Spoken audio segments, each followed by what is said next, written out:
Assalamualaikum warahmatullahi wabarakatuh. Alhamdulillahirabbil alamin.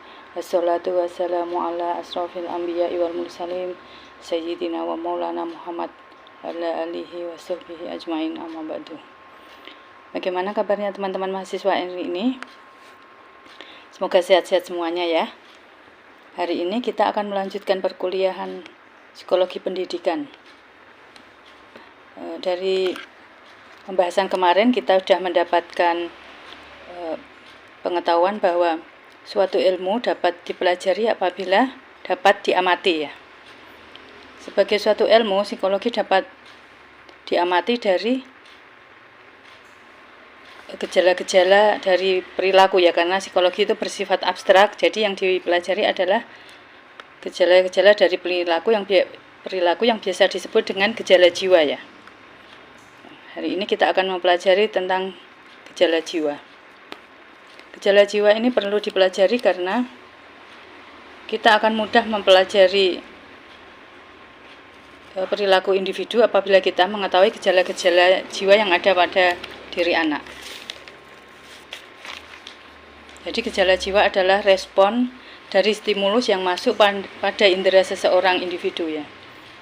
Di mana gejala jiwa tersebut akan mempengaruhi perilaku peserta didik dalam pembelajaran. Gejala jiwa yang pertama adalah kognitif, yaitu ada berupa memori, berpikir, dan inteligensi. Yang kedua adalah afeksi yang berupa perasaan dan emosi. Yang ketiga konasi, yaitu berupa refleks, motivasi, minat, dan nafsu. Pertama akan kita bahas tentang memori. Jadi memori adalah sebuah fungsi dari kognisi yang melibatkan otak dalam pengambilan informasi, di mana prosesnya adalah diawali dengan menerima informasi, lalu akan menyimpannya dalam beberapa waktu ya, beberapa saat atau waktu, lalu akan memunculkannya kembali sebagai informasi-informasi yang tadi sudah disimpan ya. Jenis-jenis memori ada 3, yaitu jangka pendek, memori kerja, dan memori jangka panjang. Memori jangka pendek disebut juga memori primer atau short term memory ya. Jadi hanya pendek saja, durasinya sekitar 15-30 menit dan akan hilang jika tidak dilakukan pengulangan. Jadi kalau cuma sekali terus tidak dilakukan pengulangan akan menjadi memori jangka pendek ya, akan hilang. Yang kedua memori kerja, disebut juga working memory. Dapat menyimpan informasi dari beberapa menit sampai beberapa jam ya, dan memberi waktu yang cukup untuk secara sadar memproses, melakukan refleksi, dan melakukan suatu kegiatan berpikir. Jadi memori kerja ini biasa kita lakukan pada saat belajar. Kalau kita sebutnya, kalau pada siswa mau ujian itu sistem SKS ya, sistem kebut semalam ya, itu termasuk dalam memori kerja ini ya. Jadi kalau memori kerja itu nanti diulang-ulang akan bisa masuk ke memori jangka panjang. Tapi kalau hanya semalam tadi tidak diulang lagi, akan hilang, akan menjadi memori jangka pendek. Yang ketiga memori jangka panjang, disebut juga long term memory, merupakan kemampuan untuk menyimpan informasi secara menetap atau permanen. Memori ini dapat bertahan dalam beberapa bulan, beberapa tahun, bahkan seumur hidup ya. Jadi memori jangka panjang ini sangat lama waktunya. Ini biasanya merupakan suatu kejadian-kejadian yang sangat berkesan ya dalam hidup manusia ya.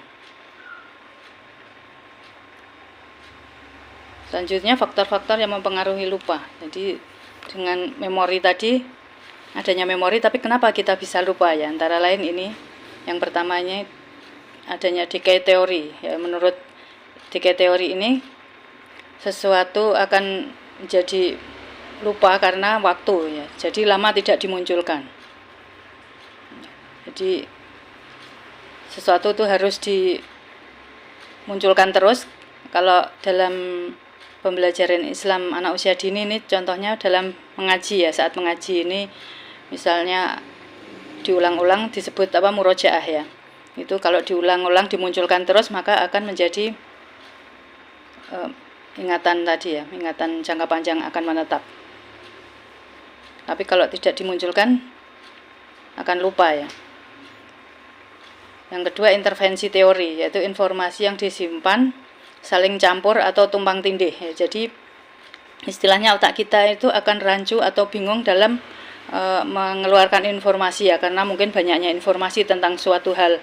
Maka menurut intervensi teori ini otak akan bingung untuk memunculkan kembali.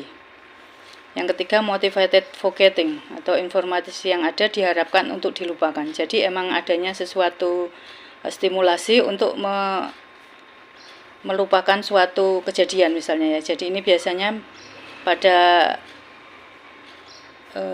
kejadian seperti traumatik ya, hal-hal traumatik. Jadi adanya terapi untuk melupakan hal itu disebut ini ya, motivated forgetting. Jadi emang dilakukan usaha-usaha untuk melupakan informasi yang sudah ada atau yang sudah terbentuk.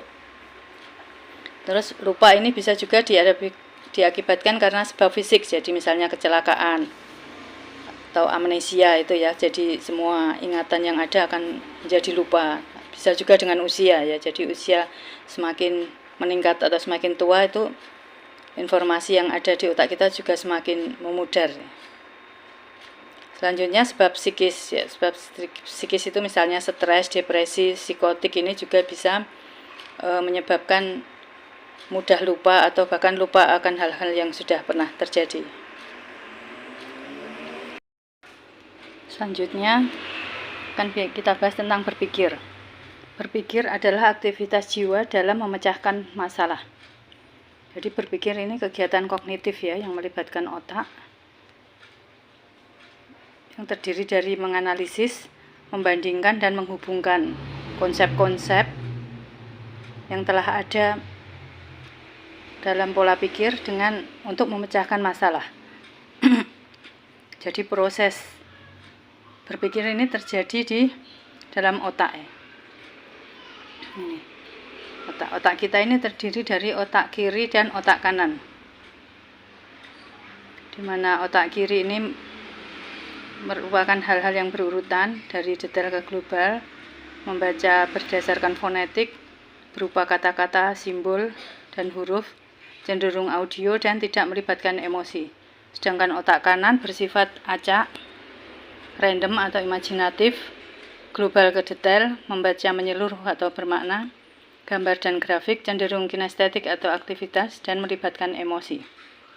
Jadi apabila kita menggunakan otak kiri, kita akan bersifat belajarnya dengan cara itu tadi ya.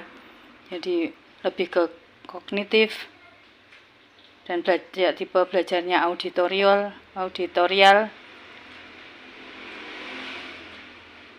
tidak melibatkan emosi, tapi kognitif sekali ya. Sedangkan otak kanan ini tadi ya bersifat imajinatif itu. Jangan pada anak usia dini yang berkembang lebih dulu adalah otak kanan. Seperti ini gambarnya ya, warna merah ini otak kanan. Jadi sampai usia 8 tahun anak usia dini ini otak kanannya udah berkembang sebesar 80%, sedang otak kirinya baru 20%. Sehingga pembelajaran harus banyak menggunakan otak kanan, yaitu dengan hal-hal yang menyenangkan, dengan permainan, dengan bernyanyi-nyanyi ya. Saya menggunakan pembelajaran yang menyenangkan. Selanjutnya inteligensi. Inteligensi adalah kemampuan untuk menerapkan pengetahuan yang sudah ada untuk memecahkan berbagai masalah. Kalau zaman dulu inteligensi ini dianggap sesuatu ya bawaan ya, murni bawaannya. Ternyata inteligensi ini bisa distimulasi ya.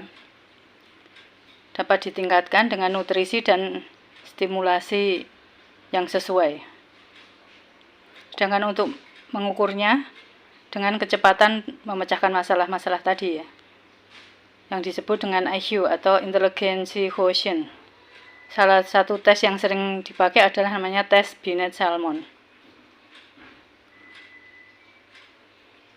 Dan tokoh inteligensi yang lain adalah Howard Gardner, ini yang merupakan tokoh bapak kecerdasan jamak ya, karena dia memaparkan adanya kecerdasan sebanyak 8 jenis kecerdasan atau multiple intelligences. Jadi tidak hanya kecerdasan kognitif ya, seperti yang selama ini kita tahu, tapi kecerdasan itu ada banyak, sehingga semua anak itu mempunyai kecerdasannya masing-masing. Karena anak itu bersifat unik masing-masing dan membawa kecerdasannya masing-masing. Jadi nggak hanya cerdas kognitif, tapi masih banyak lainnya ya. Ini antara lain kecerdasan bahasa, matematika, visual spasial, musik, intrapersonal, interpersonal, dan naturalis.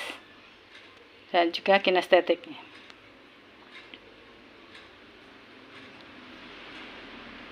Ini kalau di Indonesia karena kita agama itu merupakan salah satu hal yang penting. Kalau di luar negeri kurang diperhatikan ya. Jadi kita ditambah satu yaitu kecerdasan spiritual. Karena kita menganggap spiritualitas atau agama itu penting ya. Jadi termasuk kecerdasan. Ini dilakukan melalui ya, bernyanyi, bercerita, eksplorasi,